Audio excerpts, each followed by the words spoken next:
ക്ലാസ്സിൽ കയറണോ ക്ലാസ്സിൽ കയറേണ്ടയോ സമരം തുടരണോ എന്നതാണ് ഇന്നത്തെയും വിഷയം എന്നതിനാൽ എല്ലാവരോടും ഹാജർ പറഞ്ഞുകൊണ്ട് തുടങ്ങാം ഡെമോക്രസി.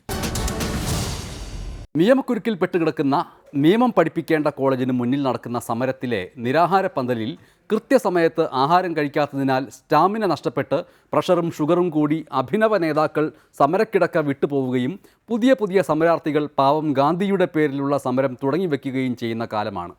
നന്നായി പാചകം ചെയ്യാൻ അറിയാവുന്ന ഒരു സ്ത്രീയുടെ അരങ്ങത്തെ ദുഷ്പ്രവൃത്തികൾക്കെതിരെയാണ് ഭക്ഷണം കഴിക്കാതെയുള്ള ഈ സമരം. പക്ഷേ വലിയ സമരപാരമ്പര്യങ്ങളൊന്നുമില്ലാത്ത കുട്ടപ്പന്മാർ നിരാഹാര സമരം ഇരുന്നാൽ ഇക്കാലത്ത് രക്ഷയ്ക്കെത്തുക പ്രഷറും ഷുഗറുമാണ്. അതുകൊണ്ട് പ്രതിച്ഛായ നഷ്ടപ്പെടാതെ നേരെ ഹോസ്പിറ്റലിലേക്ക് ആംബുലൻസിൽ വെച്ച് പിടിക്കാം.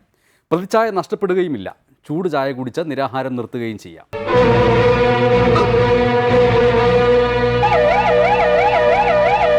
ഞാനിപ്പോ ശവമാകും. എന്നെ വേഗം ആശുപത്രി കൊണ്ടുപോകും. എന്റെ കർത്താവേ, വണ്ടി ചാട്ടി വേഗം. എന്റെ ദൈവമേ, ആ നിലവിളി ശബ്ദം വിടോ.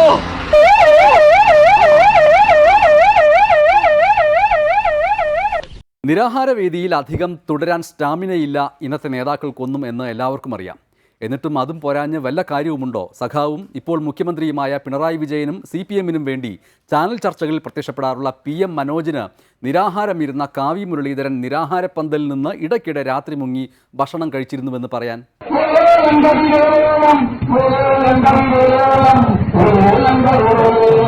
സമരപ്പന്തലിൽ നിന്ന് മുരളീധരന് രാത്രിയായാൽ ഇങ്ങനെ എഴുന്നേറ്റ് ബാഗുമെടുത്ത് ഇന്നോവയിൽ കയറി പോകാനും പുലരും മുമ്പ് തിരിച്ചെത്താനും കഴിയുമെങ്കിൽ VV രാജേഷിന് ഒരു മാസം നിരാഹാരം കിടക്കാവുന്നതേയുള്ളൂ എന്നാണ് ഈ കാഴ്ച കാണിച്ചതെന്നുകൊണ്ട് PM മനോജ് ആവേശപൂർവ്വം പറഞ്ഞത്. സത്യത്തിൽ ഈ വീഡിയോ ജനുവരി 24 മുതൽ വാട്സപ്പിലൊക്കെ വന്നിട്ടുണ്ട് എന്ന വാർത്ത വന്നിട്ടും പറഞ്ഞ കാര്യം പിൻവലിക്കാൻ PM മനോജ് തയ്യാറായിട്ടില്ല. അല്ല, കുറേ പേർ വിശ്വസിച്ചാൽ അത് വിപ്ലവത്തിൻ്റെ അധികം വൈകാതുള്ള വരവിന് ഗുണം ചെയ്തേക്കും. നമസ്കാരം സ്വാമി. മന്ത്രവാദി അപ്പൊ താൻ തട്ടിപ്പാണല്ലേ? മായം കാട്ടി തക്കിട തരികിടയാക്കി നാട്ടുകാരെ മുഴുവൻ പറ്റിച്ച്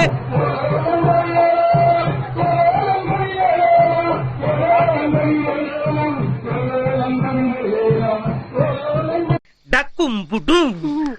നിന്റെ പരിപാടി നിന്ന് തീർത്ത് തരാടാ ഞാൻ. നിന്നെ വിട്ടുന്ന് എന്നെ ഒഴിപ്പിച്ച് തരാടാ. ഇത്രയും ബുദ്ധിയുള്ള എന്നെ പറ്റിയേ. എന്താ നോക്കണേ? ഞാൻ ഇവിടുന്ന് വന്നേ, അതും അറിയില്ലേ? നിന്റെ മാന്ത്രിക പരിപാടി അവസാനിപ്പിച്ച് തരാടാ കുടുംബി. അല്ലെങ്കിൽ ഇന്ന് തന്നെ അങ്ങോട്ട് അവസാനിപ്പിച്ചാലോ? വെറുതെ അല്ല, തിന്നണം അത് തന്നെ. കുടുംബിയെ ഞാൻ പിടിച്ചു. അപ്പൊ അവിടെ ഉണ്ടല്ലോ.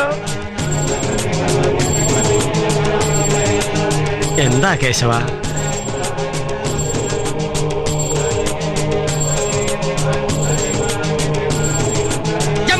പക്വാനി പദന്തി വിമലേജലെ കവി കമ്പിത ശാഖാകൻ കുളുകു കുളുകു കുളു കഴിഞ്ഞു.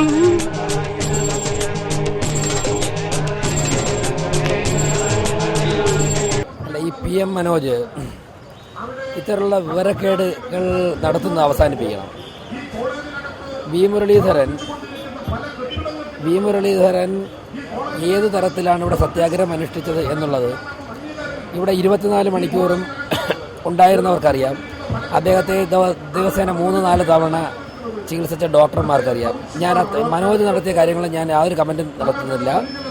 വി മുരളീധരൻ ഏതോ സമയത്ത് ഉള്ള ഒരു ദൃശ്യം എടുത്തിട്ട് ഈ വിവരക്കേടുകളൊക്കെ ഫേസ്ബുക്കിൽ പോസ്റ്റ് ചെയ്യുന്ന അദ്ദേഹത്തിൻ്റെ കുറച്ചുള്ള കമൻറ്റ് അത് ഒരു മറുപടി അർഹിക്കുന്നില്ല.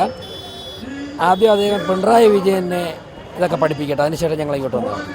എന്തായാലും വി മുരളീധരൻ ആശുപത്രിയിൽ പൂർവാധികം ഭംഗിയായി സ്വന്തം ശരീരത്തിന് സുഖചികിത്സ നൽകി സ്വച്ഛ ഭാരതത്തിലെ കായബലമുള്ള നേതാവായി തിരിച്ചെത്തും ദിവസങ്ങൾക്കുള്ളിൽ. പക്ഷേ നിരാഹാര സമരങ്ങൾക്ക് ഇടവേളകൾ പാടില്ല. വി മുരളീധരൻ്റെ സ്ഥാനത്ത് VV രാജേഷ് നിരാഹാരം തുടങ്ങിക്കഴിഞ്ഞു. പക്ഷേ നിരാഹാരമാണെങ്കിലും ഭക്ഷണം കഴിക്കലിന് ഒരു കുറവുമില്ല. മൃഷ്ടാന്നം, SMS-ഉം ട്രോളുകളും വാട്സപ്പ് കോമഡികളും കഴിച്ചുള്ള നിരാഹാര സമരം.